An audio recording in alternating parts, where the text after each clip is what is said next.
बहू, दादी सास को उनके कमरे में ही रहने दो। मम्मी जी, चाय नाश्ता लग गया है, आप लोग आ जाइए। पूजा ने अपने सास ससुर यानी मुकेश और दामिनी से उनके कमरे में आकर कहा। तुम चलो, हम लोग आ रहे। दामिनी उठने का उपक्रम करते हुए बोली, जी मम्मी जी, और वह तुरंत बाहर निकल गई। इधर जब दामिनी बाहर आई तो क्या देखती है कि पूजा अपनी दादी सास का हाथ पकड़े बड़े आराम से धीरे धीरे उनके कमरे से बाहर ला रही है। पूजा, तुम अम्मा को बाहर क्यों ला रही हो? उनको उनके कमरे में ही रहने दो, कामिनी थोड़ा तेज स्वर में बोली। मम्मी जी, आज से दादी जी भी बाहर टेबल पर हम लोगों के साथ ही बैठकर खाना और चाय नाश्ता किया करेंगी। पूजा बहुत आराम से विनम्रता के साथ बोली। अरे, अभी तुम कल ही आई हो, तुमको पता भी है अम्मा को चलने फिरने और उठने बैठने में कितनी दिक्कत होती है, इसलिए उनका सब सामान उनके कमरे में पहुंचा दिया जाता है। अगर जरा भी गिर विर पड़ी तो और भी लेने के देने पड़ जाएंगे, दामिनी चिंचिना कर बोली। पूजा को अभी इस घर में ब्याह कर आए बहुत दिन नहीं हुआ था।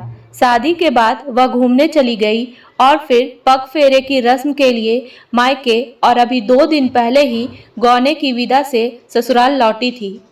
और उसने महसूस किया था कि उसकी दादी सास से उसकी सास एक उपेक्षित प्राणी की तरह व्यवहार करती है, और यह बात बहुत ज्यादा खटक रही थी। दादी जी को सम्मान दिलाने के लिए कुछ तो मुझको करना ही होगा। मम्मी जी, मैं उनको इतने आराम से लाऊंगी कि वह गिर नहीं सकती। आखिर दादी जी का भी तो मन हम सबके साथ बैठकर खाने पीने का होता होगा। मैंने देखा है कि दादी जी कैसे हम लोगों को एक साथ बैठा देखकर अपनी कोठरी की खिड़की से कितनी कातर निगाहों से देखा करती है, लेकिन अब नहीं। मम्मी जी, आज से दादी जी हम लोगों के साथ ही बैठेंगी, पूजा दृढ़ संकल्पित शब्दों में बोली। लेकिन मुकेश जी ने कहा, दामिनी, बहू बिल्कुल सही कह रही है, अब से अम्मा हम लोगों के साथ ही बैठकर खाएंगी पिएंगी। मुकेश बहू के इस कदम से बहुत खुश थे, क्योंकि उनकी तो कभी दामिनी के आगे चली ही नहीं। तुम तो बस रहने ही दो, मैं जो चाहूंगी वही होगा। मम्मी जी, आप शायद भूल रही हैं कि बुढ़ापा सबके ऊपर आता है। आज दादी जी, कल आप, और उसके बाद मैं। मम्मी जी, हमारी दादी हमेशा यही समझाती हैं कि हर रिश्ते की अपनी गरिमा होती है और हर रिश्ते का अपना सम्मान।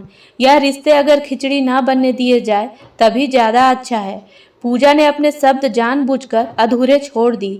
इतना सुनकर तो दामिनी के कान खड़े हो गए। मतलब बहू सीधे सीधे चेतावनी दे रही थी। अब तो दामिनी से कुछ भी बोलते नहीं बना, और वह कौशल्या जी की जगह अपने आप को खुद खड़ी दिखाई पड़ रही थी। मतलब समय अपना हिसाब जरूर लेता है। और इधर पूजा ने बड़े प्यार से कौशल्या जी को कुर्सी पर बिठा दिया और बड़े सम्मान के साथ उनको चाय नाश्ता करवाने लगी। आज कौशल्या जी सचमुच बहुत खुश थी, क्योंकि वर्षों बाद अपने ही घर में अपनापन का एहसास हो रहा था।